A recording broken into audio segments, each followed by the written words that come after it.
عام طور پہ مروجہ ہمارا طریقہ کار ہے، ہر فرقے نے اپنے فرقے کو حقیقت سمجھ کے دوسرے کو باطل سمجھنا شروع کر دیتا ہے، اور بس وہ فرقہ واریت کی ایک وہ ہوتی ہے۔ آج کل دیکھ لیں ربیع الاول کا مہینہ ہے، کوئی اس کے خلاف دلائل کا انبار لگا رہا ہے اور کوئی اس کی حقیقت میں لگا رہے۔ آج ہمارے مردان میں 2 بنیادی جگہ سے سڑک بند ہے جلوس والوں نے۔ اچھا کیا یا برا کیا لیکن تکلیف تو ہے نا۔ دیکھیں عید میلاد کی تو ایک الگ بحث ہے۔ اعوذ باللہ من الشیطان الرجیم، بسم اللہ الرحمن الرحیم۔ اللہم صلی علی سیدنا محمد معدن الجود والکرم وآلہ وسلم۔ سامعین و ناظرین اکرام، السلام علیکم ورحمۃ اللہ وبرکاتہ۔ آج دیکھیں جنت کی کنجی ہے کلمہ طیبہ، لا الہ الا اللہ محمد رسول اللہ جو ہے وہ جنت کی کنجی ہے۔ اب بات یہ ہے کہ کلمہ طیبہ کا مطلب کیا ہے، یہ ایک سوال ہے۔ روایتی طور پہ تو ہم جو پڑھتے ہیں مطلب کہ اللہ کے سوا کوئی معبود نہیں ہے، لیکن بات یہ ہے کہ اس کی حقیقت کیا ہے، اور اگر یہ جنت کی واقعی کنجی ہے تو ہر تالے کی ایک چابی ہوتی ہے نا، 2 چابیاں تو نہیں ہوتی، کسی تالے کی 2 چابیاں تو نہیں ہوتی، چابی تو ایک ہی ہوتی، سادہ سی بات ہے۔ تو یہ چابی ہے، جنت کی کنجی ہے، چابی ہے۔ تو جس نے یہ کلمہ طیبہ کے تقاضے پورے کر لیے تو وہ پھر جنت میں جائے گا۔ حدیث میں آتا ہے، اس کی تفصیلات میں صحابہ نے آپس میں بھی بات چیت کی ہے کہ یہ جنت کی کنجیاں ہیں، لیکن کنجی کے دندانے بھی ہوتے ہیں اور اس کے پھر تقاضے ہوتے ہیں، تو یہ مطلب موضوع رہا ہے۔ دیکھیں پہلے تو اگر ہم کلمہ طیبہ کا مطلب یعنی لا الہ کا مطلب جان لیں، لا الہ الا اللہ۔ لا الہ کا مطلب یہ ہے کہ اللہ کے سوا کوئی معبود نہیں ہے۔ اچھا، اب معبود کا مطلب کیا ہے؟ یہ وہ بات ہے جس پر ہم غور کی ضرورت محسوس نہیں کرتے، یعنی اس بات کو اس انداز سے بھی آپ سوچیں اور اس پہ غور کریں کہ ہم کلمہ طیبہ کا مطلب کبھی آپ زندگی میں نہیں بتا سکتے مجھے کہ آپ نے کلمہ طیبہ کی حقیقت یا اس کا حقیقی مطلب جاننے کی کوشش کی ہو، یا کم از کم معبود کا مطلب آپ نے سوچا ہو کہ بھئی یہ معبود کا مطلب کیا ہے۔ زندگی کے کسی حصے میں آپ مجھے یہ نہیں بتا سکتے کہ بھئی میں 20 سال کا تھا تو میں نے سوچا کہ بھئی کلمہ طیبہ کا مطلب کیا ہے، یا میں 40 سال کا ہو گیا تو میں نے سوچا، یا میں 60 سال کا ہو گیا۔ لوگ مرتے مر جاتے ہیں لیکن کلمہ طیبہ کی حقیقت نہ جانتے ہیں، نہ جاننا چاہتے ہیں، ضرورت ہی محسوس نہیں کرتے۔ تو اس کی ایک یعنی بنیادی وجہ تو یہ ہے کہ ہمیں جنت پر یقین نہیں ہے، یقین نہیں ہے۔ حالانکہ یہ مشہور حدیث ہے، من قال لا الہ الا اللہ فقد دخل الجنہ، بالکل صحیح حدیث ہے۔ جس نے لا الہ کہہ دیا وہ جنت میں جائے گا۔ لیکن ہمیں تو کوئی جنت سے کیا غرض اور دوزخ سے کیا غرض، ایک بات تو یہ بھی نوٹ کر لیں، یعنی آج کے معاشرے میں ہمیں اگر غرض ہے تو صرف دنیا سے ہے۔ میرے پاس پیسے ہیں، نہیں ہے، نوکری اچھی ہے، نوکری ٹھیک نہیں ہے، دکان چل رہی ہے، دکان نہیں چل رہی، ماٹھی ہے، بازار ماٹھے ہیں، یہ بھی ہم کہتے ہیں نا، بازار خراب ہے۔ تو ہمیں بس شادی ہو گئی، بچے نہیں ہو رہے، بچہ ہو گیا، بچی ہو گئی، بیٹا چاہیے، یہی بس ہمارے وہ موضوعات ہیں جس پر ہم غور کرتے ہیں، اور یہ ہمارے اس پر ہم غور بھی کرتے ہیں، پھر اس کے لیے کوشش بھی کرتے ہیں، جو بھی ہے۔ لیکن کلمہ طیبہ کا نہ تو ہم مطلب جانتے ہیں نہ جاننا چاہتے ہیں، ایک بات تو یہ بنیادی ہے۔ تو اس کی وجہ یہی ہے کہ ہمیں آخرت پر یقین نہیں ہے، یہ بنیادی وجہ یہ ہے، یعنی جو یقین ہونا چاہیے تو وہ یقین ہمیں حاصل نہیں ہے۔ دیکھیں مثال کے طور پہ میں آپ کو ایک مثال دے دوں کہ کوئی ہم میں سے کوئی جب عمرے پہ جانا چاہتا ہے تو وہ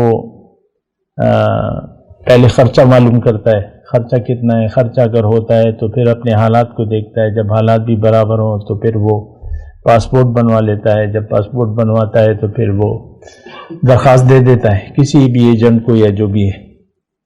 اب یہ ساری یعنی ایک خواہش عمرے پہ جانا ہے، تو اس کے لیے آپ دیکھ لیں یہ سارے لوازمات ہیں، ساری دیکھیں گے، یہ سوچیں گے، یہ وہ۔ بعض اوقات تو کسی کا حج کا منظوری بھی آ جاتی ہے اور وہ دنیا دار ہوتا ہے، یار میں نے غلطی کی، میں نے حج کا داخلہ کرا دیا، یہ میرے بعد یہ کاروبار کون سنبھالے گا، 1.5 مہینہ جو ہے بس یہ۔ میں نے ایسے لوگوں کو بھی سنا ہے، وہ پشیمان ہوتے ہیں، حج پہ جانے سے پہلے پشیمان ہوتے ہیں، کچھ وہاں جا کے پھر جلدی مچانے لگتے ہیں کہ بھئی جلدی چلو جلدی چلو، بس ہو گیا، وہاں بھی میں نے اللہ کا گھر دیکھ لیا، نبی وہاں مدینہ دیکھ لیا، اب جانا ہے، بات جلدی جانا ہے۔ تو ویسے میں آپ کو یہ بات کہہ رہا تھا کہ ہم لوگ ایک تو آخرت پر یقین نہیں ہے، اس کی ایک بنیادی وجہ یہ ہے کہ ہم کیوں آخر یعنی دین کی جو بنیادی ضرورت ہے اس کے متعلق ہم کیوں نہیں سوچتے، یہ بڑی اہم بات ہے۔ یعنی ہم سوچتے نہیں ہیں کہ کلمہ، اب ظاہر ہے کلمہ طیبہ تو یعنی بنیاد ہے، اسلام کی بنیاد ہے۔ کلمہ طیبہ پڑھ کے ہی کوئی ہندو اگر آپ کے سامنے پڑھ لے کہ میں سچے دل سے کلمہ پڑھتا ہوں، تو آپ کہتے ہیں ٹھہرو پہلے نہا لو دھو لو پھر مسجد چلیں گے، وہاں پوری تقریب بناتے ہیں نا آپ لوگ، اور پھر نعرے بھی بلند ہوتے ہیں، کلمہ پڑھ لے تو پھر نعرے بھی بلند ہوتے ہیں۔ تو بہرحال میں آپ کو صرف یہ کہہ رہا ہوں کہ آپ یعنی اگر آپ کلمہ طیبہ کی حقیقت نہیں جاننا چاہتے، اس کا مطلب یہ ہے کہ آپ کا آخرت پر یقین نہیں ہے، یعنی بنیادی وجہ یہ ہے۔ اچھا، دوسری وجہ یہ ہے کہ دنیا کی زندگی کا آپ کو دھوکہ لگ گیا ہے، یعنی دنیا کی زندگی کو آپ نے حقیقت سمجھ لیا ہے، اس کا ایک دھوکہ لگ گیا ہے، تو پھر جب آپ اس دھوکے میں مبتلا ہو جاتے ہیں تو پھر کلمے کی کوئی ضرورت نہیں رہتی۔ یہ بنیادی بات ہے، اس کو میں دوبارہ کہتا ہوں، جب انسان دنیا کے دھوکے میں مبتلا ہو جائے تو اس کو دین کی کسی چیز کی اہمیت نہیں رہتی اور وہ ضرورت بھی نہیں محسوس کرتا۔ ہم سب لوگ تقریباً دین کی ضروریات سے بے خبر ہو کر زندگی گزار رہے ہیں، اور جو آج کل ہمارا دین ہے جو بھی ہے، کلمہ، نماز، روزہ، حج، زکوٰۃ، وہ روایتی ہے۔ یعنی آپ اپنے بچے کو بھی سب سے پہلے کلمہ پڑھا دیتے ہیں، بسم اللہ پڑھنا سکھاتے ہیں، الحمدللہ، بس وہاں تک محدود ہے۔ یا جب بچہ بڑا ہوتا ہے تو آپ اسے قرآن کا ناظرہ ضروری سمجھتے ہیں، مسجد بھجوا دیتے ہیں، مساجد آباد ہیں، بچے زور زور سے قرآن مجید کی تلاوت کرتے ہیں، کتنا شور مچا ہوتا ہے نا مسجدوں میں، بعض نماز کے بعد ایک شور ہے، بس وہ شور ہے بس، اور اسی کو بس یعنی ہم نے اسلام سمجھ لیا ہے۔ ایسی بات نہیں ہے۔ اسلام تو دراصل اللہ کے راستے پہ چلنے کا نام کیا ہے؟ اسلام۔ جب اللہ منزل نہ ہو تو آپ کو اللہ کے راستے سے کیا غرض ہے؟ جو منزل نہ ہو تو یعنی یہ بھی غور کی بات ہے کہ اللہ کے راستے پر چلنا جو ہے وہ ہمارے لیے کوئی اہمیت نہیں رکھتا۔ دوسری بات یہ ہے کہ جو عام طور پہ مروجہ ہمارا طریقہ کار ہے کہ ہر فرقے نے اپنے فرقے کو حقیقت سمجھ کے دوسرے کو باطل سمجھنا شروع کر دیتا ہے، اور بس وہ فرقہ واریت کی ایک وہ ہوتی ہے۔ آج کل دیکھ لیں ربیع الاول کا مہینہ ہے، کوئی اس کے خلاف دلائل کا انبار لگا رہے اور کوئی اس کی حقیقت میں لگا رہے۔ آج ہمارے مردان میں 2 بنیادی جگہ سے سڑک بند ہے، راستہ بند کیا ہوا ہے جلوس والوں نے.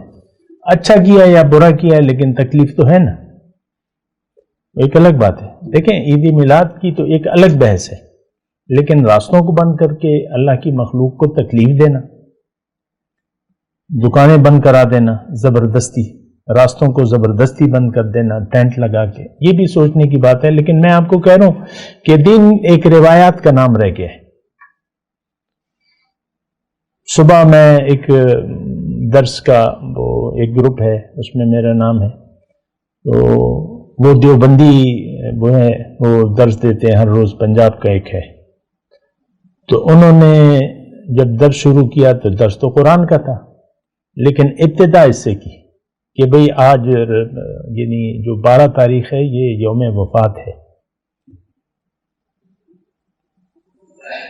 یعنی درس دینے سے پہلے پھر قواریت پہ بات کی انہوں نے کہ بھئی یہ یوم وفات ہے, اس پر یہ تم لوگ کیا کر رہے ہو. پھر درس میں جگہ بجگہ جو بھی ان کا موڈ بنتا تو وہ ایک آدھ جملہ داغ دیتے تھے.